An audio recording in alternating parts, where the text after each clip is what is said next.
Isinusulong po sa Kongreso na gawing National Historical Landmark ang sinasabing pinakamatandang moske sa Pilipinas na 14th century parang itinayo at kapag tuloy na aprobahan, mahalagang mensahe ang hatid nito di lamang para sa Muslim community kundi sa buong Pilipinas. Balita hatid ni Ivan Mayrina. Ito ang Sheikh Karimul Makdum Mosque ng Tubig Indanga sa bayan ng Simumul sa Tawi-Tawi. Itinuturing na pinakamatandang moske sa bansa na naitayo noong 1380. Mahigit isang siglo bago pa man dumating sa bansa ang mga Kastila. Ipinangalan nito kay Karimul Makdum, isang mangangalakal na Arabo na kinikilala nagpakalat ng Islam sa Sulu at iba pang mga bansa sa Southeast Asia.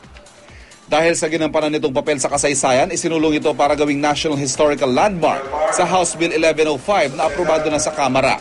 Kamakailan naman ang aprobahan na rin sa Senado ang katapat itong panukala.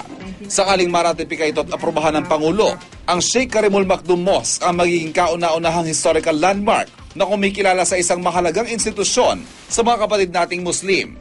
At ayon sa isang eksperto, mahalagang mensaheng hatid nito sa mga Muslim sa Pilipinas. Napakahalaga nun. Ibig sabihin, hindi na tinitingnan na hiwalay. Yung Islam o yung mga institution nito. At kinikilala ito bilang isang parte ng national heritage.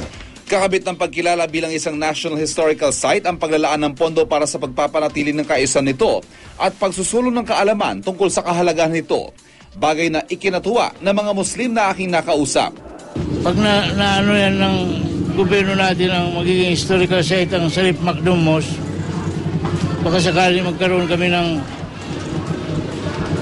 pagkakataon ng pag-asa na ma-recognize ng Philippine government ang aim ng taga Mindanao. Napakahalaga po sapagkat yan makikita ang unang nanira sa Pilipinas ay mga Muslim.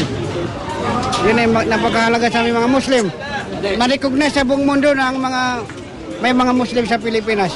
Ivan Mayrina, GMA News.